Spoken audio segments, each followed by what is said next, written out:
Welcome to The Client Engine, the podcast for founders who want consistent clients, lean systems, and a business that doesn't rely on hustle. In each episode, we explore the tools, automations, and frameworks that help service-based entrepreneurs grow without burning out. If you're ready to stop guessing and start building a smarter client engine, you're in the right place. And here's your host, Sabrina Renée Kinckle. Welcome back to The Client Engine. I'm your host, Sabrina Renée Kinckle, and today we're talking about something every business owner has felt in the pit of their stomach at least once in their life: ghosting. Not the romantic kind, not the dating kind, the business kind. The kind where someone seemed excited, seemed ready, seemed all in, and then silence. Nothing. They disappear like they joined a secret bunker with no cell service. If you ever looked at your inbox and thought, did they lose my phone? Did they move? Did their email break? Did they fall into a time portal? Then you're in the right place. But let me tell you something important before we go any further. Ghosting is not a sign that your business is broken. It's not a personal rejection. It's not even a judgment of your talent or your offer. Ghosting happens when two good people fall out of sync. That's it. No villains, no victims, no melodrama, no misalignment.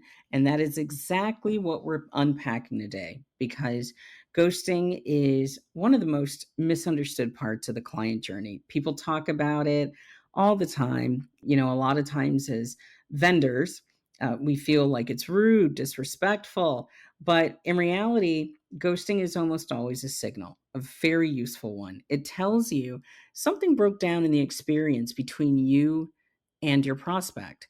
Not because you did something wrong and not because they're flaky. It's because a breakdown in clarity, pacing, expectations, or emotional capacity occurred.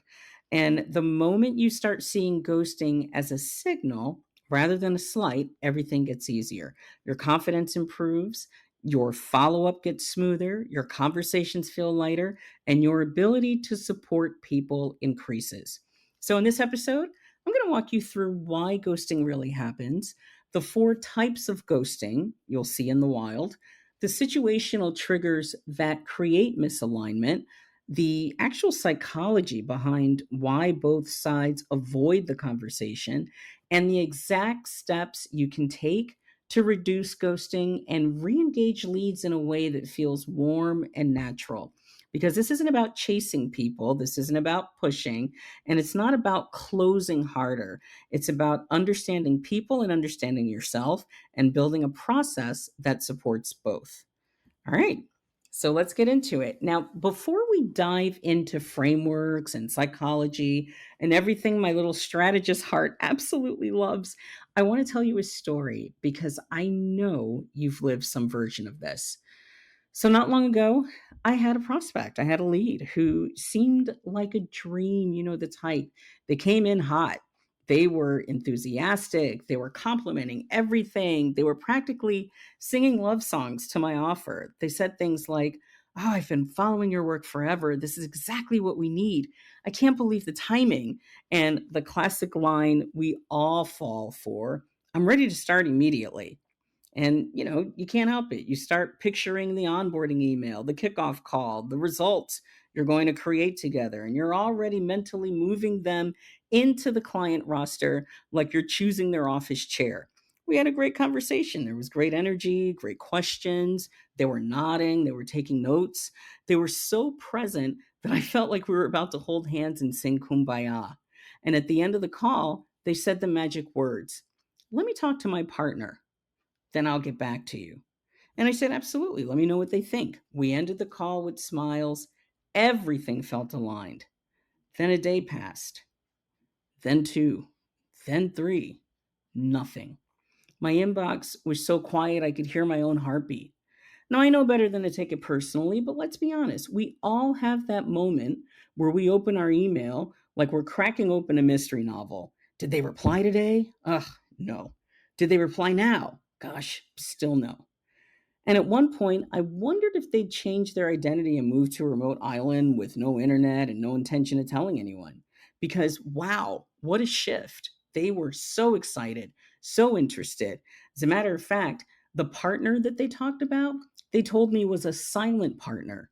Because, of course, as part of the sales process, we asked to speak with the partner. No, no, not needed. But now they just disappeared. So here's the plot twist. A couple weeks later, I found out they didn't ghost because they were disinterested. They ghosted because they were overwhelmed. They loved the call, they loved the offer, they loved the idea of working together. But the moment they hung up, they went into what I would call silent processing mode. And you know exactly what this looks like. They start thinking about timing, they start thinking more about the budget, they start thinking about commitment, they start thinking about whether their so called invisible partner or silent partner will agree, which is why I always say, unless they basically tell you, no, you can't, always try to get on the call with the partner as well.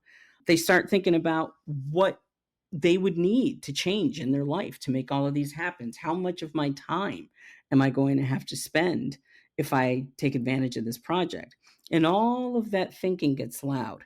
And when the internal noise gets loud, external communication gets quiet. Meanwhile, on your side, you're trying to be respectful. You don't want to annoy them. You don't want to chase. Of course, you're going to do the necessary follow ups, but you don't want to pressure them. So you send the world's gentlest follow up message, then another, then a soft reminder, then you wait and wait and wait. Two good people, two separate experiences, zero communication. And that's how ghosting actually happens. It's not a character flaw, it's not a red flag in terms of how the client will necessarily be. It's a misalignment. And the good news is that it is fixable. Okay, so now that we are both emotionally hydrated, let's move into what ghosting really is. Here's where most people get ghosting completely wrong. They think it means the buyer changed their mind, or that the buyer was never serious, or the buyer was just being rude, or that the seller did something wrong, or that the offer suddenly became unattractive. And none of that is completely accurate. Not that a buyer can't be rude, and not that you couldn't have done something to improve the process. And by the way, we'll talk about ways that you can do that. But overall, ghosting is not a judgment of you. It's not a judgment of them. It's not a dramatic rejection. It's a signal. It's a two-way signal. It means something in the interaction did not sync for one or both people involved. It means the rhythm broke. It means the pacing shifted. It could even mean that expectations were misaligned, the clarity dropped, or an internal question surfaced that no one named. It's like when you're dancing with someone and one person takes a step forward while the other takes a step back. Neither person's wrong. You just fell out of the same rhythm. So let me break it down in a way that instantly makes sense. When a lead goes quiet, one of two things is usually true. Number one, they don't know how to respond. It's not that they don't want to respond, it's that they're unsure of what to say, unsure how to ask for more clarity, how to express their concerns, or how to even say, I need more time. People avoid communication when they fear saying the wrong thing. So that's number one. Number two, they feel uncertain and don't want to express it.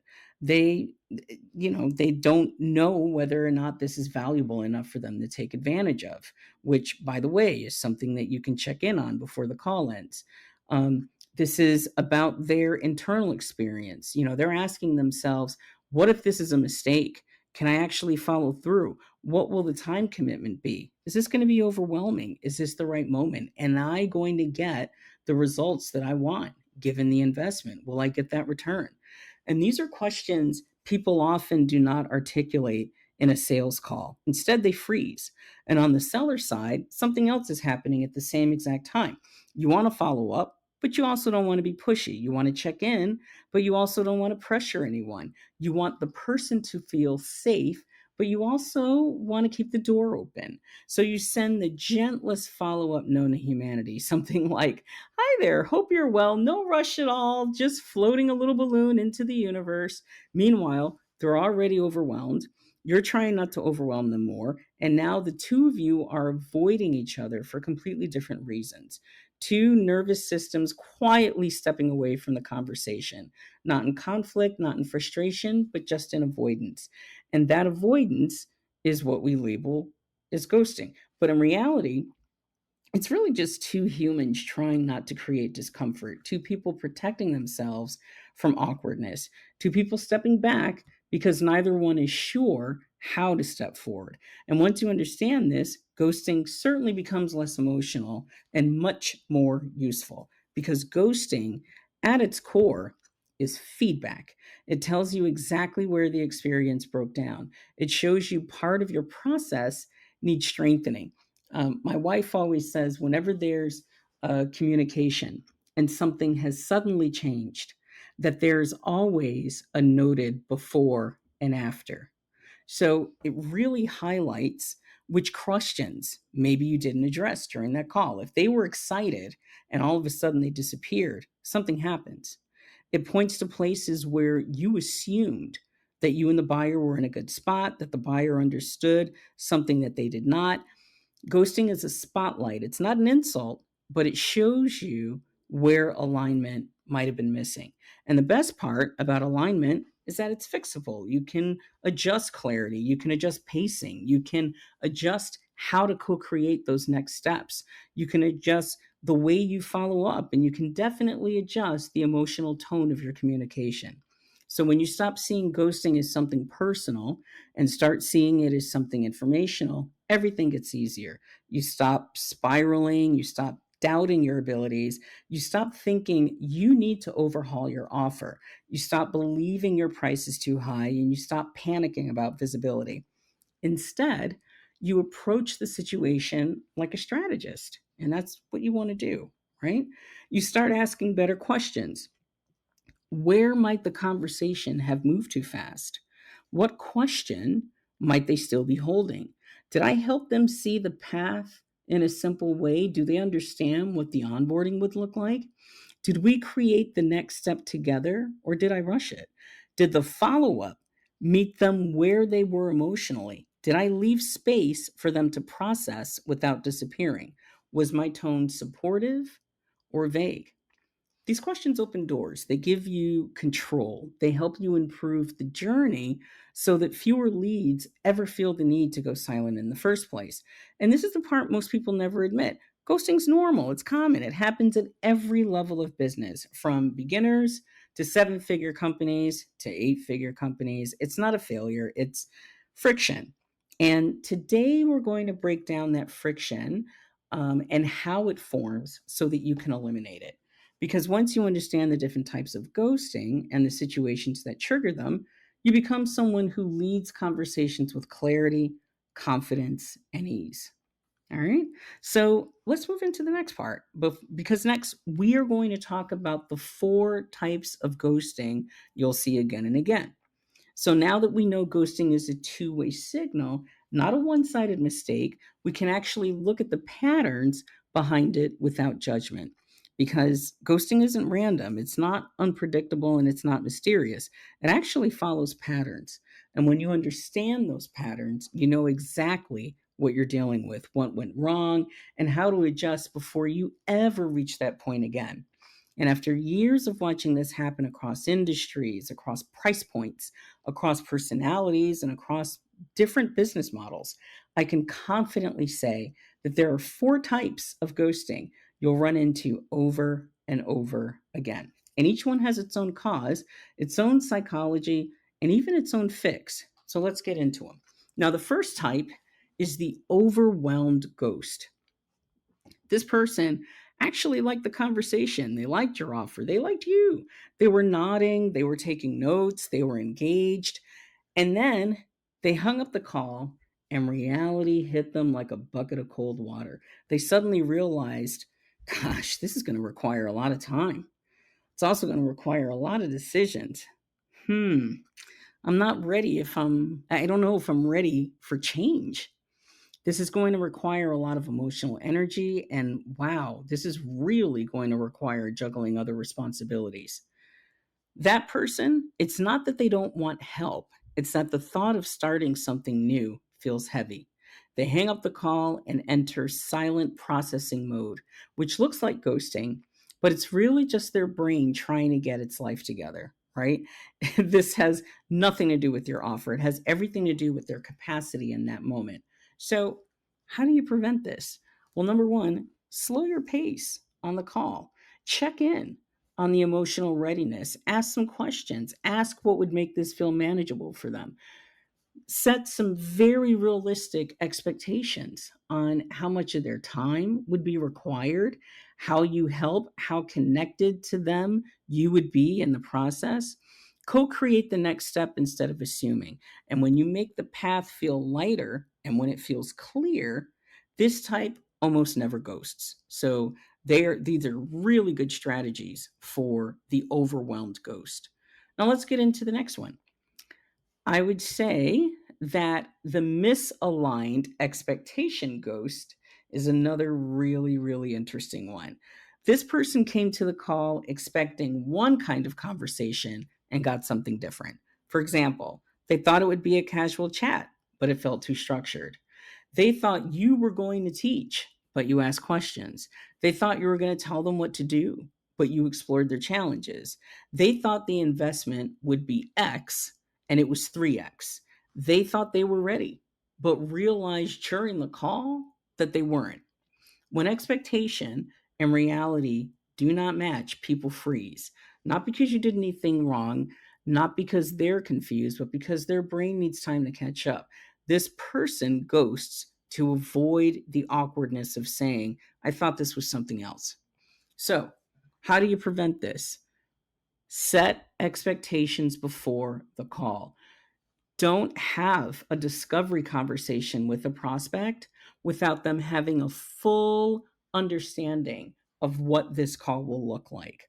Don't have that person thinking that, oh, we're just going to talk about your process. And by the way, I want to sell you this program for $10,000. It doesn't work well. Set some very clear expectations. So, along the same lines, number two, send a short, here is what we will cover message. Let them know. Invite them to ask any questions on what you send. And ask early, what were you hoping to get out of our call today? So you've set your expectations before the call, you've sent a short, this is what we'll cover. And then the moment that you're on the call with them, ask them what they were hoping to get out of the call today. And I'll add another good question, why they took the call, right? You want to know what they were thinking. And this way, you're able to have the call accordingly.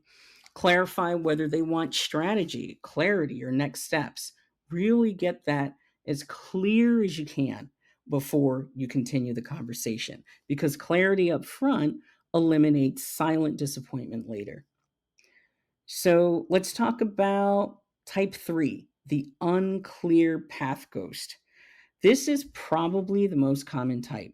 This person didn't ghost because they didn't want to work with you. They ghosted because they didn't know what to do next. They left the call thinking, okay, so what happens now? What am I supposed to decide? Do they follow up or do I follow up? Do I need to prepare something? Are they sending me a proposal? What's the timeline? What if I have more questions? Uncertainty creates paralysis, and paralysis looks like silence. This isn't a buyer issue. This is a process issue. So this means that you may have thought the next step was clear, but they didn't. So how do you prevent this? Co-create the next steps with them. Have your next steps ready, but make sure that the two of you are aligned.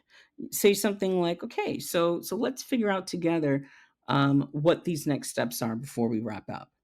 Make sure that they're fully aligned, make sure that they agree with them, make sure that they agree with the timing, all of it, so that this way there are no surprises. And then after your meeting, send a recap that outlines the exact path. Ask, does this timeline work for you? Basically, what you want to do is to remove all ambiguity, because when the path is clear, the buyer stays engaged. All right, so let's get into the fourth type, the not ready yet ghost. This is a difficult one. This person liked you. They liked your offer. They saw the potential, but something in their life wasn't ready. It could be budget. It's often budget, It's often time, emotional capacity, internal approvals, uncertainty about timing, hesitation about their ability to follow through, fear of committing to change. This is a big one. This is not fear of you, it's fear of themselves. They ghost to buy time and to reduce pressure. They ghost so they can figure things out privately. And this type often returns later when life settles down. So, how can you prevent this? Ask capacity questions on the call. Normalize taking time to decide. Clarify what support they need to feel ready, and follow up in a low pressured way. Offer a softer next step, but still offer those next steps and make sure that the two of you are aligned on what they are. When people feel allowed to not be ready, they stay in the conversation. And this one is can be probably the hardest one, because depending on how vulnerable versus how proud they are, they might not tell you. And especially if it really is a financial situation, a lot of people will not tell you, I literally can't afford the number that you came to the table with, which is another reason why you want to set expectations, even on pricing, before you get on that call. Okay. So let's recap. Let's talk about these four different types. So the overwhelmed ghost is reacting to internal capacity. The misaligned expectation ghost is reacting to a mismatch. The unclear path ghost is reacting to a process gap. And the not ready yet ghost is reacting to timing and emotional readiness. None of these are personal. None of these mean that you can't fix it. And certainly none of them mean that there's anything wrong with you. It just means that there was misalignment and that maybe there were some things that you could have done a little differently in your process. And once you know the type, you know the fix. So now let's get a little deeper into the situational triggers that create these ghosting patterns. I know we just talked about four types of ghosting. The why is very important as well, because ghosting often isn't personal. It's not about your talent. It's not about whether or not your offer is good enough. It usually is caused by the situation, right? So these triggers are environmental or process based, and oftentimes, especially if they're process based, they're fixable. And once you're aware of them, you can prevent probably 70% of ghosting before it ever happens. So let's walk through them. Trigger number one: the next step was not co created on the call. This is one of the biggest reasons leads disappear. A lot of sellers do the wrap up like this. All right, so I'll send you a follow up, or let me know what you decide. Both of those sound very polite, but they create a lot of uncertainty. Why? Because the next step wasn't created together. You decided it alone, and the buyer had no chance to confirm whether it felt right for them, and you haven't set any real expectations. The buyer walks away thinking, what am I supposed to do next? Or, how soon should I reply? Do they expect a decision? Do I need to review something? What if I need more information? And again, that uncertainty will lead to silence. So, how do you prevent this? Before ending the call, you could say something like, okay, let's decide the next step together so we both feel clear. Then co create what the next step is, when it will happen, what you will send, and what they can expect. When next steps are shared, people stay engaged. So, okay, let's get into situational trigger number two. The buyer left with internal questions you never surfaced. These are the questions people feel but don't verbalize. They're not quite objections. They're private concerns like, can I actually commit to this? What if I fail? Is this too much for my schedule? What will my partner think? Should I fix other things first? What if I can't keep up? If these internal questions stay hidden, the buyer feels off balance. And when people feel off balance, they stop communicating. This is not on them. This is where discovery can be stronger. So that is for you to fix. How you prevent this? Ask questions that reveal internal concerns. What would you need in place to feel confident moving forward? What timing feels realistic for you? What could get in the way of this decision? What support helps you make decisions like this? And these are just examples. Your job is not to solve every concern, but your job is to make sure nothing stays hidden. So let's get into situational trigger number 3. Your follow up tone did not match what the buyer needed. Now, this one is subtle but powerful. Sometimes the follow up is too light. It feels casual, disconnected, or like you don't care. Sometimes it's too heavy. It adds pressure or expectation. Or sometimes it's too vague. It does not give the buyer a clear way to respond. And any of these can create distance. So, how do you prevent this?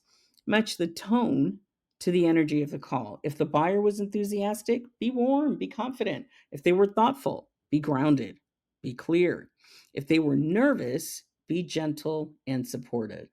A well calibrated follow up keeps the path open. And, another really, really nice trick with this, if mirroring is not something that you're familiar with in any area of sales, this will be an interesting one to talk about. Mirroring is when you mirror the tone and the energy of your prospect. People do this very naturally in person all the time.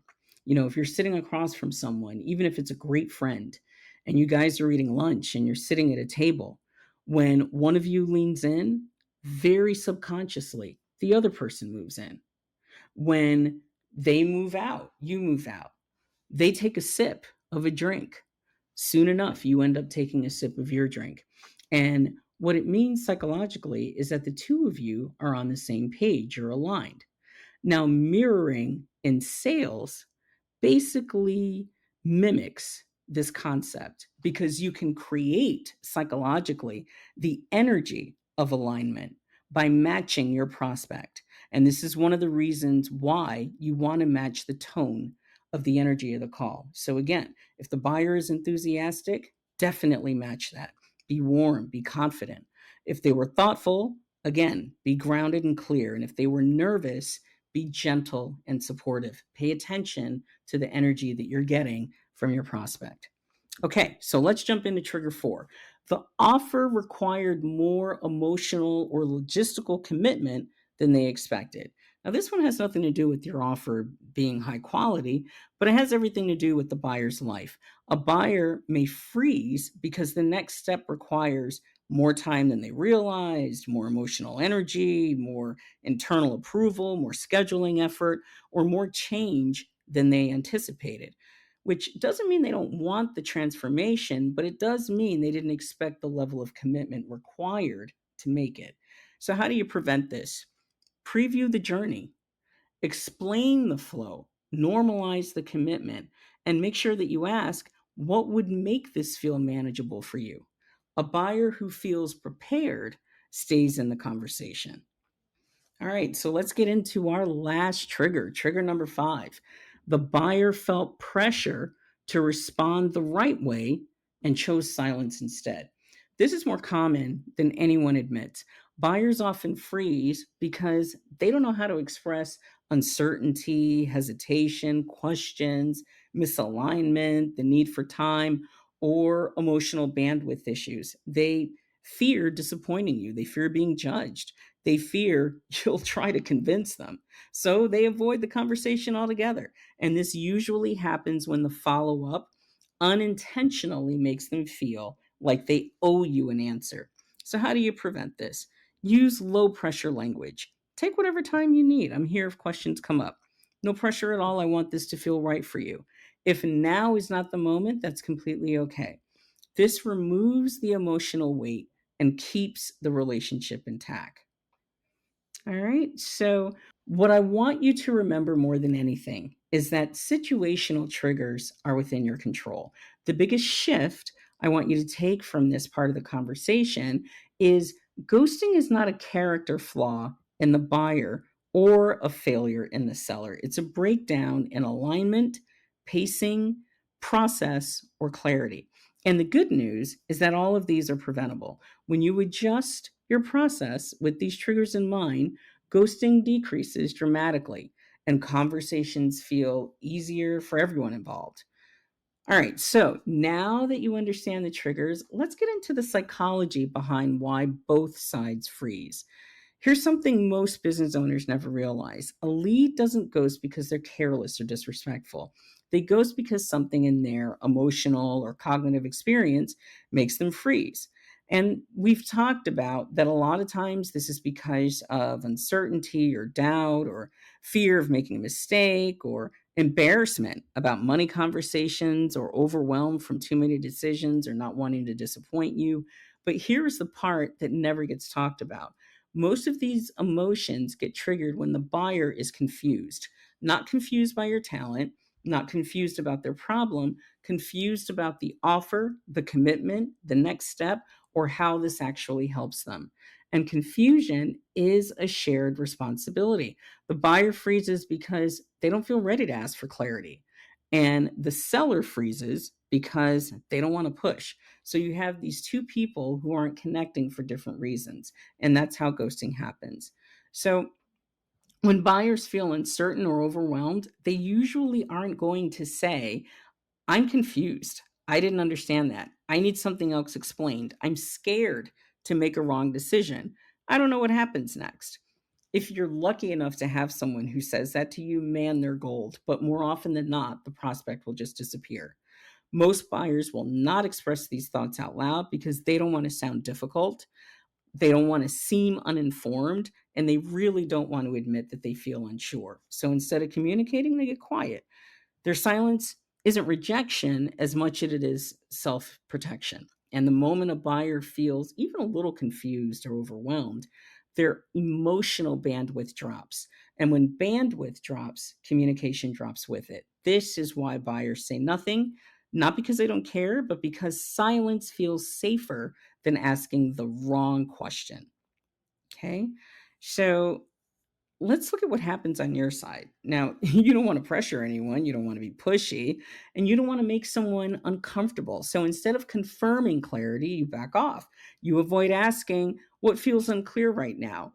What should we talk through before you decide? What questions are still on your mind? What concerns did I not answer?"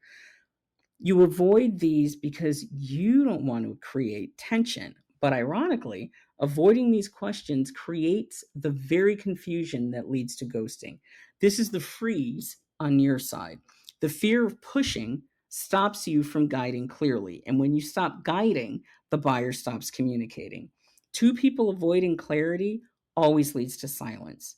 So here's the fix: clarity dissolves confusion and reduces emotional overwhelm. What unfreezes both sides is clarity. It calms the emotional noise, lowers fear. Clarity makes decisions feel doable, it creates safety, and clarity makes the next step feel obvious. When people feel clear, they stay in the conversation. And this means your job during the call is not just to explain your offer, your job is to confirm comprehension, calm emotional triggers, and make sure the buyer feels confident, not confused. If someone ghosts, it doesn't mean they're flaky. It means something in the conversation wasn't clear enough for them to keep going.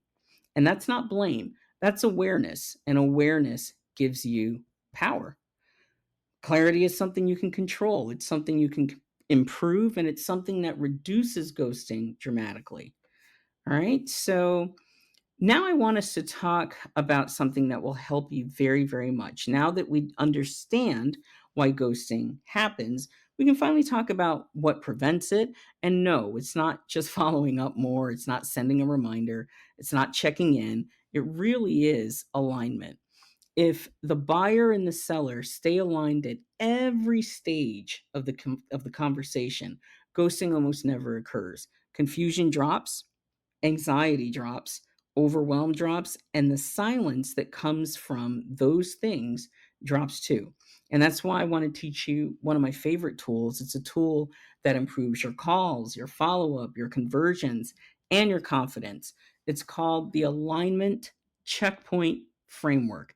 It's very simple, and you can weave it naturally into every conversation. It ensures the buyer is tracking with you, understanding you, and feeling supported. It also ensures you're not making assumptions, you're not skipping steps or leaving questions unspoken. All right, so let's walk through it. So, checkpoint one, alignment on the problem. The first place buyers get lost is in the problem itself. Many business owners assume they and the buyer are talking about the same problem, but often you're speaking to the strategic issue and the buyer is feeling the emotional issue. You're talking about the root cause and they're thinking about the symptoms. Misalignment here leads to ghosting later. So here's how to prevent it. Use simple grounding questions at the start of the call. What's the core problem you're hoping to solve right now? How is this affecting your daily life or workload? What becomes possible for you if this gets fixed? When the buyer's words and your understanding match, trust forms. And that's definitely something that you want. So, checkpoint two, alignment on the goal. Buyers ghost when they leave the call unsure what they're aiming for or what future they're trying to create. They need to hear their own goals reflected back to them. So, how do you prevent this? Ask, what outcome would feel like a win for you? What would success look like in the next 3 to 6 months? What matters most to you about solving this now? Then reflect it back in a clear language. Okay, so just to recap, I want to make sure I understand what you're saying. You see your biggest issues or the outcomes that you want or the success that you would want to see like this. Repeat it back to them. Buyers feel grounded when they feel understood. Okay, so checkpoint number three, alignment on the cause and the gap. This is where you explain what is really creating the problem and the gap between where you are and where they want to go. But here's the key, you have to explain it in their language, not yours. So you're not using jargon, no inside terms, no long explanations. A buyer ghosts when they think, I didn't really understand what they meant by that, but I didn't want to say anything. Don't put yourself in that situation. How you prevent this, check for clarity. Ask questions like, does this explanation feel accurate for what you're experiencing? Am I describing this in a way that makes sense? Would you add or adjust anything based on what you know? Ask those questions because then clarity prevents freeze and you get a real understanding of how much the two of you are aligned.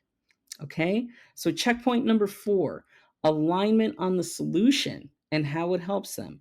This is where you present your offer, but not in a generic way. You connect your offer to their very specific problem, their goal, their desired timeline, their emotional needs, their capacity, and their decision process. Ghosting happens when the buyer cannot clearly see how the offer meets their specific needs. So here's how you prevent it. Use bridging language. You could say something like, here's how this solves what you described. Or here's how this fits the timeline you mentioned. Here's how this supports your specific goals. And then confirm. Do you feel like this addresses what you came here for? Do you feel like this answers what you mentioned earlier? The reason why you took the call, the issues that you were having? When the buyer connects the dots, that whole reason for ghosting disappears. Okay. So let's talk about checkpoint number five, alignment on concerns and internal questions. This is the checkpoint most people skip out of fear of objection handling, but this is where 50% of ghosting occurs. Buyers have concerns, they always do. Concerns are normal. They're not objections, they're simply internal questions that need a voice. And how to prevent ghosting here, ask one of the most powerful clarity questions on earth. What questions or concerns are still on your mind that we haven't talked through yet? Ask it slowly, ask it with genuine curiosity, and then let them talk. When concerns are named in the room, they do not show up as ghosting later. So, checkpoint six, alignment on the next step, timeline, and expectations. This is where most sellers lose the buyer without even realizing it. Buyers ghost when they leave the call unsure about what happens next, what decision they need to make, what information they will receive, what they're supposed to review, when things start, what the timeline looks like. When you co-create the next steps with the buyer, that all changes.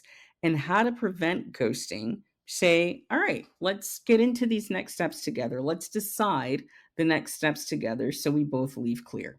And then co create the next step, the timing, what you'll send, what you need from them, when you'll follow up, and how to communicate in between. Clarity kills anxiety, and anxiety is exactly what fuels ghosting. So if you remove the anxiety, you remove the silence.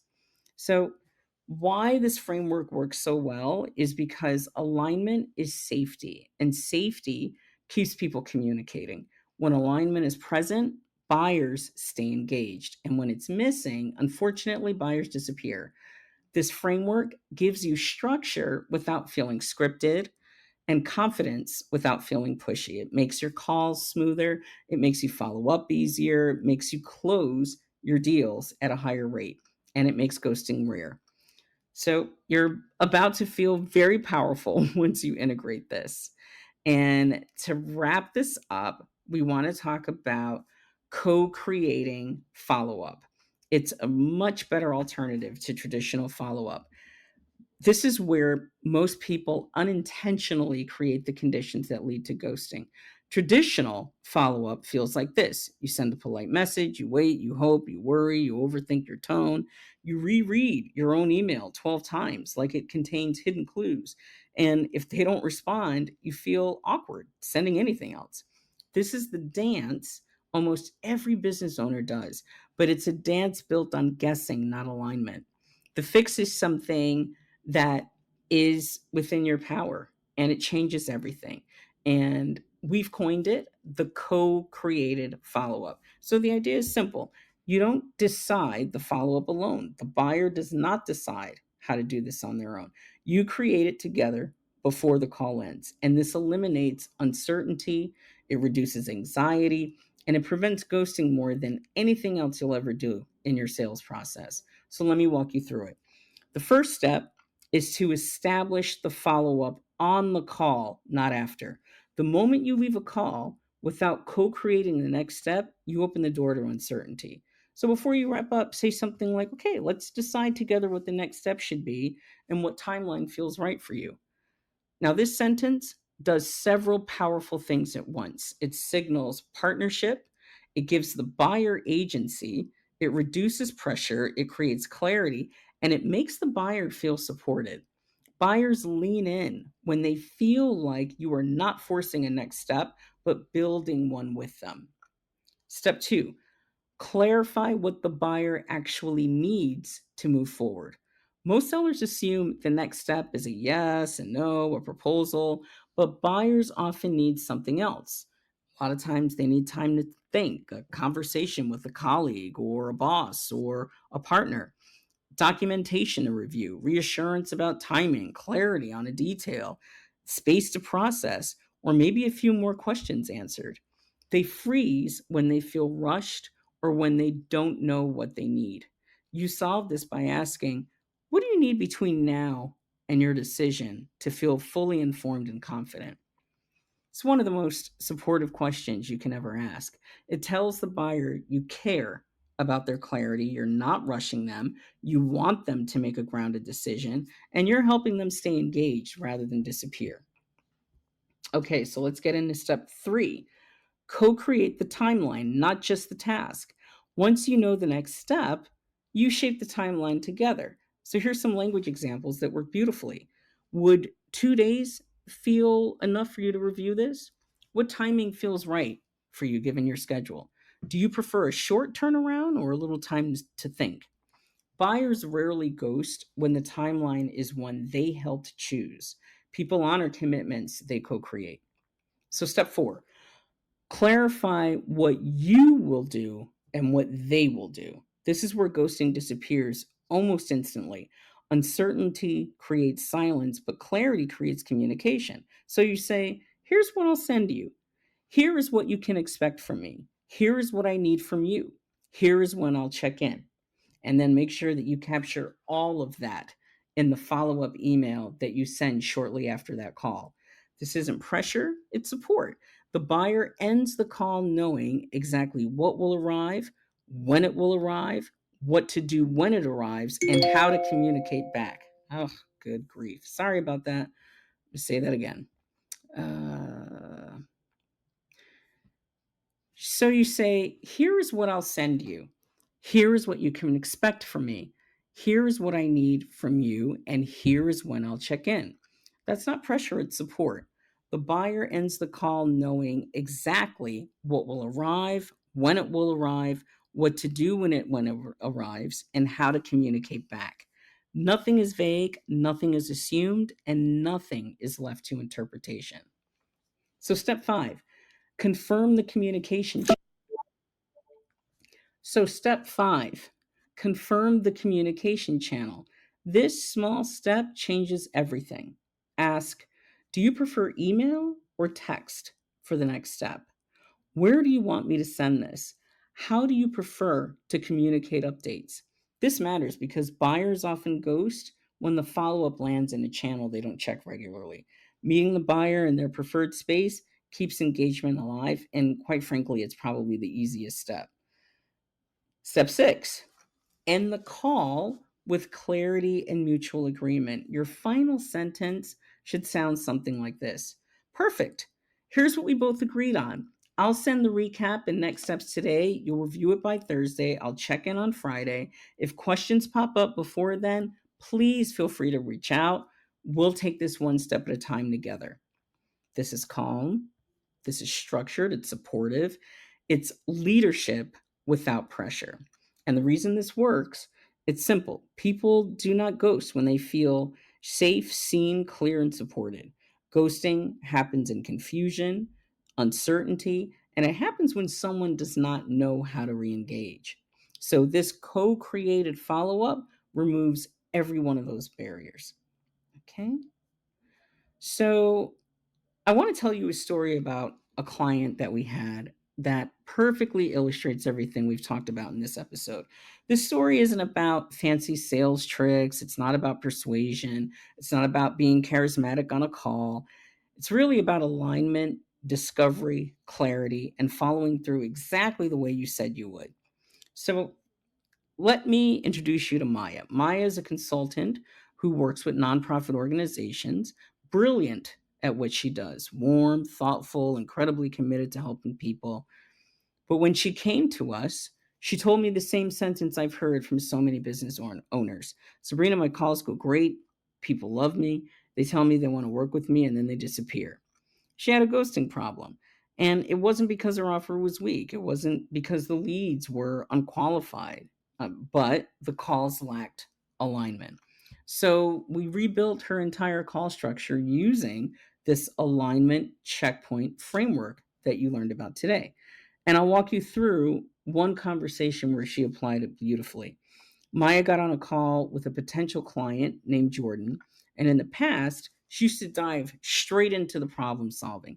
This time, she slowed the pace and she started with alignment. She asked, what is the core challenge your organization is feeling most right now?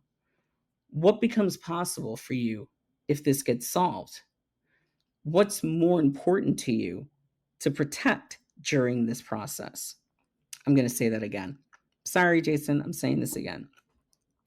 She asked, what is the core challenge your organization is feeling most right now? What becomes possible for you if this gets solved? And what is most important for you to protect during this process? Jordan opened up in a way he had never done on previous calls.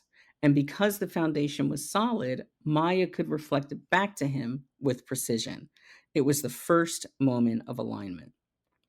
So clarity removed confusion. Maya explained what she saw as the root cause, but instead of lecturing or sounding like she already had the answer, she checked in. Here's what I'm seeing based on what you shared. Does this match your experience? The client, Jordan, he paused, thought, then said, yeah, that's exactly it. No one's explained it that clearly before. Another moment of alignment. When she presented her offer, she didn't talk about features or modules or hours. She said, here's how this solves the exact thing you described in the first 15 minutes of our call. Here's how this helps you reach the outcome you said matters most. Jordan could see himself in her solution. He could visualize what working with her would actually look like. No confusion, no guessing, no emotional fog. And this is where most ghosting typically starts. But Maya removed every opportunity for it. Instead of avoiding internal questions, she asked, "What concerns or questions are still on your mind that we should talk through before we wrap up?" And this is where the prospect revealed something huge. He said, "My only hesitation is timing. I'm stretched thin. I want to start. I just don't know if I can commit to everything right away." Now, in the past, Maya would have rushed to reassure him. This time, she slowed down. They talked about pacing, they talked about bandwidth, they talked about what starting could look like in a realistic way. And by naming the concern, she prevented it from turning into silence later. And as they closed, Maya said, "Let's decide the next step together so we both leave clear." They agreed that she would send a simple recap. He would review it with his operations manager. He needed 3 days. She would check in on Thursday. If he had questions, he would email her. If timing felt off, he would say so. This was a shared plan, not a hopeful follow up. Jordan, the prospect, felt supported, not pressured. And the result? On Thursday, Meyer messaged him exactly the way they agreed, not just checking in, not bumping this into the top of your inbox, not circling back. She wrote, "As planned, here's me checking in. How did the review go and what questions came up for you?" Jordan replied the same day. He didn't ghost. There wasn't any silence. There wasn't any stress. And they started working together the next week. And here's the best part: the prospect later told her, "I felt safe the entire time because you made everything clear. You made it easy for me to stay engaged." And that is the moment of alignment. It's the power of clarity. And it's why ghosting is not a mystery, it's a process signal. When you create alignment, you eliminate the need for silence. Now, I'm not saying that no one will ever ghost you again. I would never make that claim. Clearly not.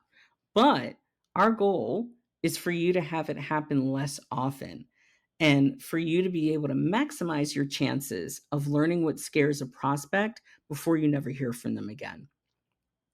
Now that you know how to prevent ghosting during the call and how to create follow up that feels natural, let's talk about something every business owner needs: a simple system for re engaging leads who did go quiet. Because even with the best process, there will still be moments when someone disappears. Life gets busy, schedules get chaotic, kids get sick, workloads spike, people forget. Silence does not always mean uncertainty. Sometimes silence is simply life happening. And that's why you need what I would call the weekly re engagement loop. This isn't about pestering people or touching base. It's not about chasing. It's about giving people a clear, warm, non pressured way to step back into the conversation when they're ready. Think of it as an open door, not a follow up sequence. So let's walk through this. Step one: pick one day each week to run your loop. Consistency matters. You don't want to follow up whenever you remember or whenever anxiety kicks in. You want to follow up on a predictable rhythm. Choose a day of the week, preferably a day when you have good energy. I like Mondays or Thursdays. Monday, for me, they set the tone. And Thursdays land before the weekend, curtain closes. So that's also a nice one.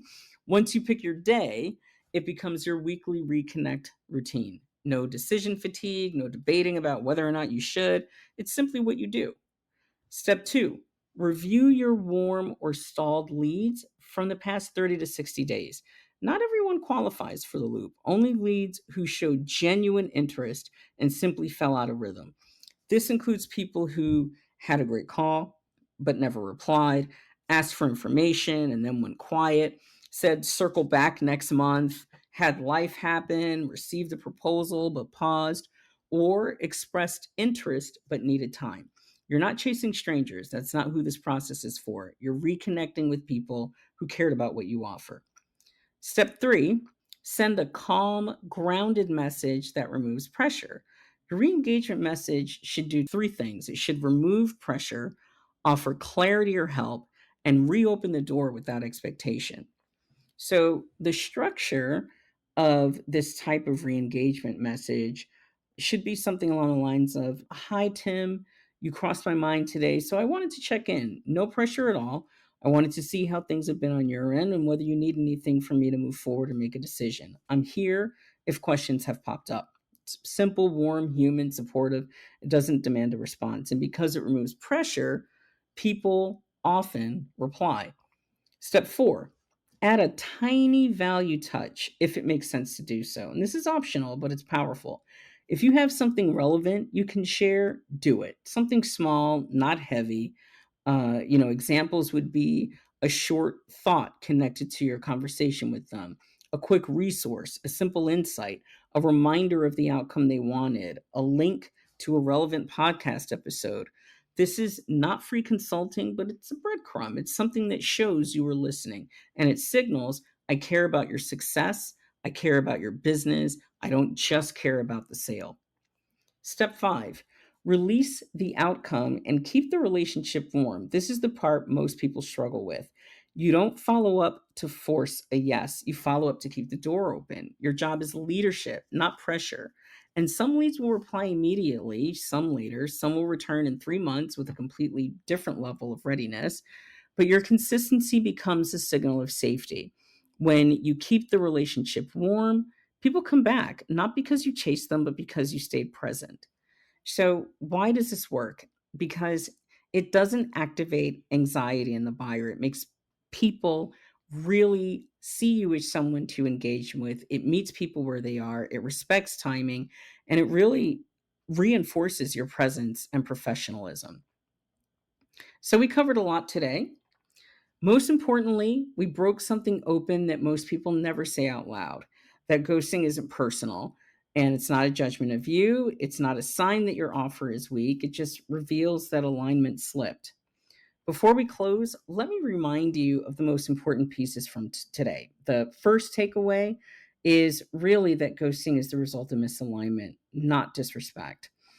Secondly, the 4 types of ghosting help you diagnose that breakdown. You learned that the overwhelmed ghost is reacting to capacity, the misaligned expectation ghost is reacting to a mismatch, the unclear path ghost is reacting to uncertainty, and the not ready yet ghost is reacting to timing. You now know each type and you know the fix. Third takeaway are the situational triggers and how they are predictable and preventable. And the fourth takeaway is that clarity prevents silence more than any sales script. When you support someone through their confusion, you reduce ghosting without ever needing pressure. The fifth takeaway, the alignment checkpoint framework transforms every call. The sixth would be the co-created follow-up. The seventh would be the weekly re-engagement loop. And last but not least, your very, very next step, if you want to hear more strategies like these, and if you want to strengthen your way to attract, convert, and retain clients, make sure you listen to the Client Engine podcast. Every episode is designed to help you build a business that feels organized, supported, and predictable. You don't need more pressure. You need more alignment. You need more clarity, and you need systems that help people stay engaged instead of slipping away. Thank you for listening today. You showed up for your business and your clients simply by being there. I'll see you in the next episode. Thank you for listening to The Client Engine. If you're ready to take the next step and join our community of founders building sustainable growth systems, go to kelbreconsulting.com. That's KELBREE consulting.com. And if this episode helped you, follow the show, share it with someone who needs it, or leave a quick review. Your next Client Engine starts here.